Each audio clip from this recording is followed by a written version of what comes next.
क्या अडानी ग्रुप की गिरावट मार्केट में बड़ा पैनिक क्रिएट करेगा?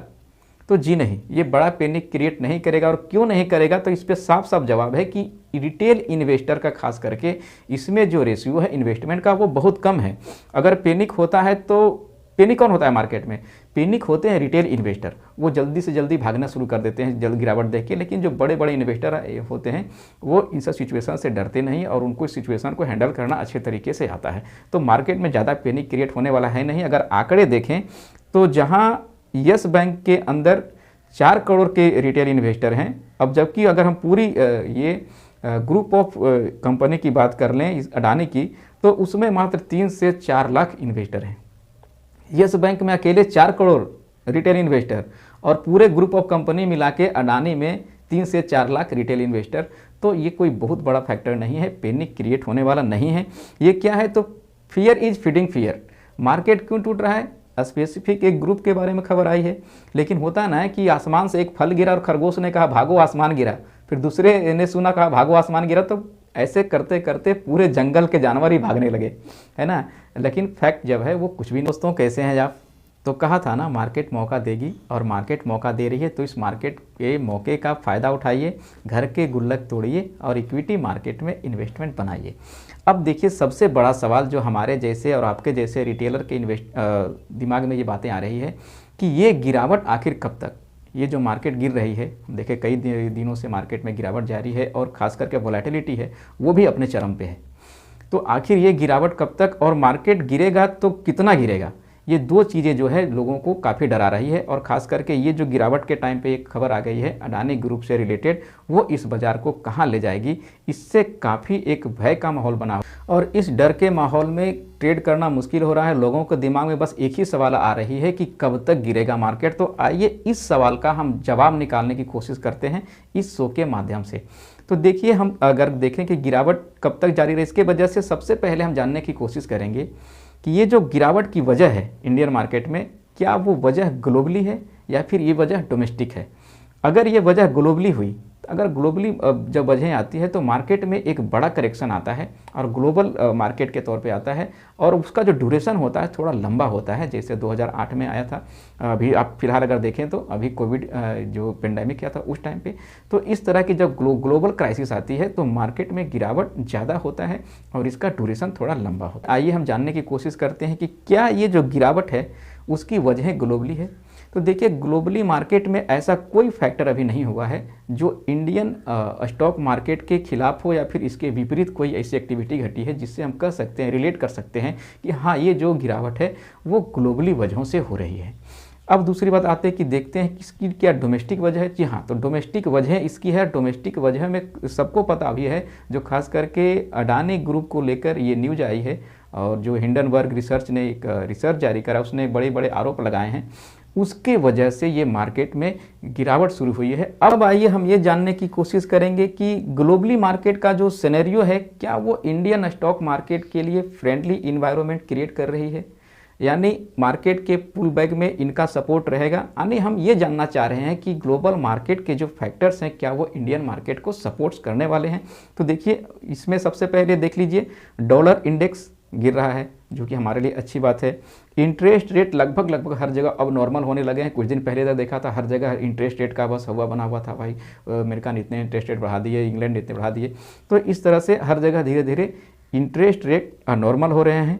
इक्विटी जो खास करके होता कि वो कमिंग बैक आ रहा है अपने वैल्यूएशन प्राइस पे। खास करके ये भी बहस छिड़ी थी कि इंडिया का जो अभी इक्विटी मार्केट है वो अपने ओवर वैल्यूड है, तो धीरे धीरे ये भी अपने वैल्यूएशन पे आ गया है। क्रूड ऑयल के जो प्राइस हैं वो भी गिर रहे हैं और इंडिया में खास करके एक और अच्छी और बात है कि यहाँ पे पॉलिटिकल स्टेबिलिटी है। तो ये सारे जो सिनेरियो है, ये सारे जो फैक्टर ग्लोबली फैक्टर है वो इंडियन मार्केट को फेवर में। अब मैं अपने दोस्तों आने रिटेल भाइयों से कुछ कहना चाहता हूँ जो हमारी तरह इन्वेस्टमेंट हल्की फुल्की बनाते हैं और हमें जैसा मैंने पहले बताया था कि अपने थोड़े से पैसों में सब कुछ मैनेज करना होता है।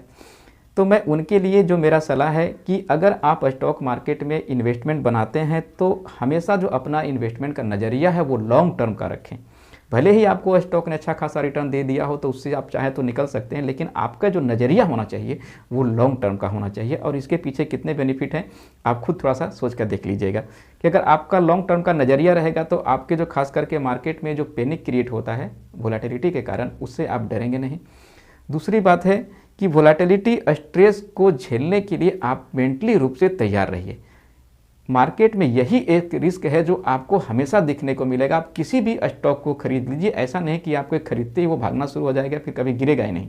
तो ये मार्केट का नेचर है और इस चीज़ को आप स्वीकार करिए कि हाँ, हमने जो भी खरीदा उसमें गिरावट भी आ सकती है और उस स्ट्रेस को आप हमेशा झेलने के लिए तैयार रहिए। ओवरबाउट जोन से थोड़ा सा बचें। जी हाँ, मैंने पहले भी कहा था कि रिटेल इन्वेस्टर के पास थोड़े से पैसे होते हैं और उन्हीं में उनको सब कुछ करना होता है।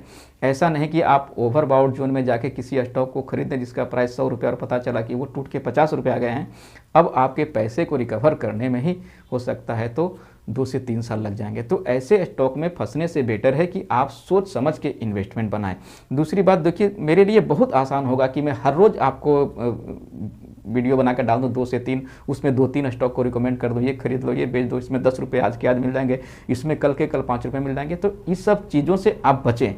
आप एक अच्छे साफ सुथरे रिटेल इन्वेस्टर बने और अपना नज़रिया हमेशा लॉन्ग टर्म रखें और एक गोल बना के चलें कि हमें उतने दिनों बाद हमें इतने पैसे मार्केट से कमाने हैं।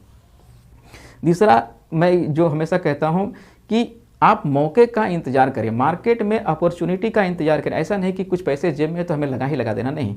स्टॉक मार्केट जो टाइम वैल्यू है ना, वो बहुत मायने रखता है। मैंने एक बार किसी पोर्टफोलियो में डिस्कस करा तो बताया था कि आपका जो टाइमिंग है स्टॉक मार्केट में इन्वेस्टमेंट का, वो आपके 10 से 15% का इन्वेस्टमेंट का गारंटी दे देता है, सिर्फ आपका टाइम। अगर आपने अच्छे टाइम पे इंटर किया किसी स्टॉक में तो 10 से 15% का जो रिटर्न है वो आपको टाइमिंग की वजह से बोनस में मिल जाएंगे। तो हमेशा आप अपॉर्चुनिटी का इंतजार कीजिए और समय देख के इन्वेस्टमेंट इसमें बनाइए। दूसरी बातें जो करने वाले थे कि ये जो गिरावट का जो दौर है, अब हम इसमें वीडियो समाप्ति की तरफ है, वो कब तक चलेगा। तो हमने पहले कई वीडियो में बताया था कि ये जो खास करके इस साल का जो फर्स्ट क्वार्टर होने वाला है, फर्स्ट क्वार्टर से लेके सेकेंड क्वार्टर अगर बात कर लें तो मार्च से जून के बीच में ना आपको मार्केट बॉटम आउट बना देगा, मार्केट बॉटम का पता चल जाएगा, मार्केट का आपको बेस पता चल जाएगा। और दूसरी जो हम लोग बात करने वाले हैं कि ये गिरावट कहाँ तक हो सकती है, तो देखिए अभी तक तो ये कहना मुश्किल, थोड़ा सा अगर इस पर बात करने चलें कि मार्केट में गिरावट जो है कहाँ तक हो सकती है, तो बजट के सेशन के बाद जो होगी ना, उस पर बात करने में हमें सपोर्ट देगा मार्केट, अपना इंडिकेशन क्या दिखाता है उस पर हम लोग बात करेंगे कि गिरावट कहाँ तक हो सकती है मार्केट में। तो दोस्तों ज़रूर बताइएगा मेरा ये वीडियो आपको कैसा लगा। अगर मेरा वीडियो आपको अच्छा लगता है तो प्लीज़ इसको लाइक कर दीजिएगा। अगर मेरा वीडियो आपको अच्छा नहीं लगता है तो ईमानदारी से मेरे वीडियो को डिसलाइक कर दीजिएगा। अगर आपको अच्छा लगा मेरा वीडियो तो इसको जानने वालों में शेयर कर दीजिए, मेरे चैनल को सब्सक्राइब कर लीजिए ताकि जब भी मैं कोई नया वीडियो डालूँ आप तक ये आसानी से पहुँच जाए। नमस्कार दोस्तों।